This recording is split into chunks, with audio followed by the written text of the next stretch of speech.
మూసీ నది ఉధృతిలో చిక్కుకున్న ఇద్దరు కూలీలను రెస్క్యూ చేసి కాపాడారు జీఆర్ఎఫ్, జీహెచ్ఎంసీ ఫైర్ సేఫ్టీ బృందాలు. చైతన్యపురి దగ్గర మూసీ మధ్యలో ఉన్న శివాలయంలో నిర్మాణ పనులకు వెళ్లిన ఇద్దరు కూలీలు వీరయ్య, నరేంద్ర భారీ వర్షం కారణంగా మూసీ ఉధృతిలో చిక్కుకున్నారు.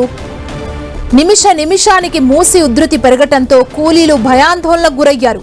విషయం తెలుసుకున్న స్థానిక కార్పొరేటర్ రంగ నరసింహ వెంటనే జీహెచ్ఎంసీ అధికారులను అలర్ట్ చేశారు. మూసీలో చిక్కుకున్న ఇద్దరు కూలీల్ని రక్షించేందుకు రంగంలోకి దిగి సిబ్బంది తాడు సాయంతో వారిద్దరిని రెస్క్యూ చేసి రక్షించారు.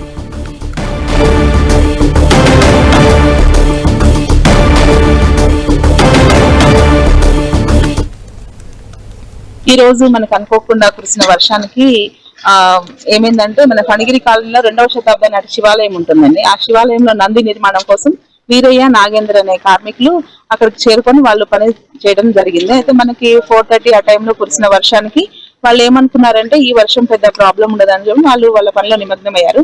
కాకపోతే వర్షం ఉధృతి పెరగడం అలాగే మూసి వరద పెరగడంతో వాళ్ళు అక్కడే చిక్కుకుపోయారు.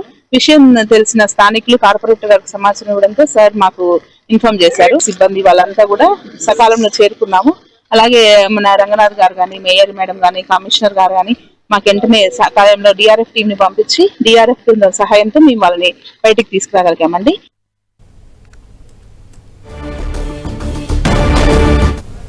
ప్రాంతంలో ఒక ఇద్దరు వ్యక్తులు ఇక్కడ నదిలో నీళ్ళ మధ్యలో చిక్కుకున్నట్లు కంట్రోల్ నుంచి హైడ్రా కంట్రోల్ నుంచి మాకు కాల్ వచ్చిందండి. ఇమీడియట్లీ ఆ కాల్ కి రెస్పాండ్ అయ్యి మనకు ఇక్కడ ఆల్మోస్ట్ ఇక్కడ ఆల్రెడీ ఈ వాటర్ లో భాగంగా అంటే ఈ వాటర్ రెస్క్యూ లో భాగంగా చెట్లు పడిపోవడం వీటిని పనిలో నిమగ్నమైన దగ్గరలో ఉన్న ఒక వెహికల్ ని ఇక్కడికి టర్న్అవుట్ చేయడం జరిగింది. వాళ్ళు ఎప్పుడైతే ఇక్కడికి వచ్చి చూసారో ఒక ఇద్దరు వ్యక్తులు సుమారు ఒక 50 మీటర్ల దూరంలో నీళ్ళ మధ్యలో చిక్కుకోవడం జరిగింది.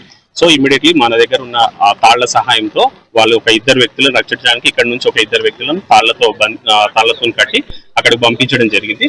వాళ్ళు ఆ ఇద్దరు వ్యక్తులను జాగ్రత్తగా తీసుకుని రావడం.